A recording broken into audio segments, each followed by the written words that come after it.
രാഷ്ട്രീയ പാർട്ടികളുടെ നേതൃത്വത്തിലുള്ള മാർച്ച് രാജ്ഭവന് മുന്നിലേക്ക് നടക്കുന്നു. അതിന്റെ തത്സമയ സംപ്രേഷണമാണ് ഇപ്പോൾ കണ്ടുകൊണ്ടിരിക്കുന്നത്. രാജ്യമാകെ പടരുന്ന പ്രതിഷേധത്തിന് പിന്തുണ അറിയിച്ചുകൊണ്ട് കേരളത്തിലും വലിയ തരത്തിലുള്ള പ്രതിഷേധ പരിപാടികൾ അരങ്ങേറുകയാണ്. 2021 മദ്യ നയം അനുവദിക്കുന്ന മദ്യ ലൈസൻസ് അനുവദിക്കുന്നതുമായി ബന്ധപ്പെട്ടു ഉണ്ടായ ലഫ്റ്റനന്റ് ഗവർണറുടെ ആരോപണത്തിന് പിന്നാലെ എടുത്ത കേസ് ED എടുത്ത രാഷ്ട്രീയ പ്രേരിതമായ കേസെന്ന് ആം ആദ്മി പാർട്ടി ആരോപിക്കുന്ന കേസിൽ ദില്ലി മുഖ്യമന്ത്രി അരവിന്ദ് കെജ്രിവാളിനെ കഴിഞ്ഞ ദിവസമാണ് ED അറസ്റ്റ് ചെയ്തത്. 2 വർഷം മുമ്പ് അറസ്റ്റ് ചെയ്ത ദില്ലി ധനമന്ത്രി മനീഷ് സിസോദിയ ഇപ്പോഴും ജയിലിലാണ്. ഈ കേസുമായി ബന്ധപ്പെട്ട് തെലങ്കാന മുൻ മുഖ്യമന്ത്രി ചന്ദ്രശേഖർ റാവുവിന്റെ മകൾ കെ കവിതയെ അറസ്റ്റ് ചെയ്തിരുന്നു. ഇന്ന് കെ കവിതയ്ക്കടക്കം ജാമ്യം നിഷേധിച്ച സാഹചര്യം. ഇലക്ട്രൽ ബോണ്ട് കേസുമായി ബന്ധപ്പെട്ട് കൂടുതൽ വിവരങ്ങൾ SBI വെളിപ്പെടുത്തിയതിന് പിന്നാലെ ഇലക്ഷൻ കമ്മീഷൻ സൈറ്റിലൂടെ വിവരങ്ങൾ പ്രസിദ്ധപ്പെടുത്തിയതിന് തൊട്ടു പിന്നാലെയാണ് അരവിന്ദ് കെജ്രിവാളിനെ ED അറസ്റ്റ് ചെയ്യുകയും ചെയ്തത്. ഇപ്പോൾ രാജ്ഭവന് മുന്നിലേക്കുള്ള മാർച്ചിന്റെ തത്സമയ സംപ്രേഷണമാണ് കണ്ടുകൊണ്ടിരിക്കുന്നത്.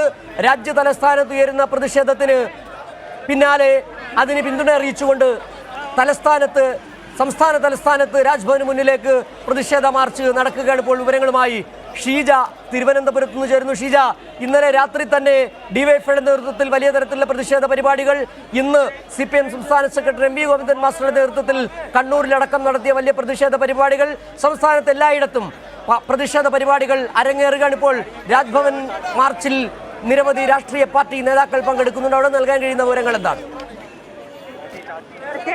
ഏതായാലും അരവിന്ദ് കെജ്രിവാളിന്റെ അറസ്റ്റിൽ പ്രതിഷേധിച്ചുള്ള പ്രതിഷേധം അത് രാജ്യവ്യാപകമായി തുടരുകയാണ് എന്നുള്ളത് തന്നെയാണ് എടുത്തു പറയേണ്ടത്. കഴിഞ്ഞ ദിവസം ഈ അറസ്റ്റ് ഉണ്ടായ പശ്ചാത്തലത്തിൽ ആ ഒരു സമയം മുതൽ ആരംഭിച്ച പ്രതിഷേധമാണ് സംസ്ഥാനത്തും ഇപ്പോഴും തുടരുകയാണ്. രാജ്ഭവന് മുന്നിലേക്ക് ഇപ്പോൾ സംയുക്തമായി എല്ലാ പാർട്ടികളും പ്രതിഷേധ മാർച്ചുമായി എത്തുന്നു എന്നുള്ളതാണ് എടുത്തു പറയുന്നത്. ഒരു ഭാഗത്ത് ആം ആദ്മി പാർട്ടിയുടെ പ്രതിഷേധം രാജ്ഭവന് മുന്നിൽ തുടരുന്നു, ഒരു ഭാഗത്ത് കോൺഗ്രസിന്റെ യുടെ പ്രതിഷേധ മാർച്ച് ഒരു ഭാഗത്ത് തുടരുന്നു. അല്പസമയത്തിനകം തന്നെ ഡിവൈഎഫ്ഐയുടെ പ്രതിഷേധം ഇവിടേക്ക് എത്തിച്ചേരും. ആ രീതിയിൽ രാജ്ഭവന് മുന്നിൽ വലിയ തരത്തിലുള്ള പ്രതിഷേധം രാജ്ഭവന് മുന്നിൽ നടക്കുകയാണ്.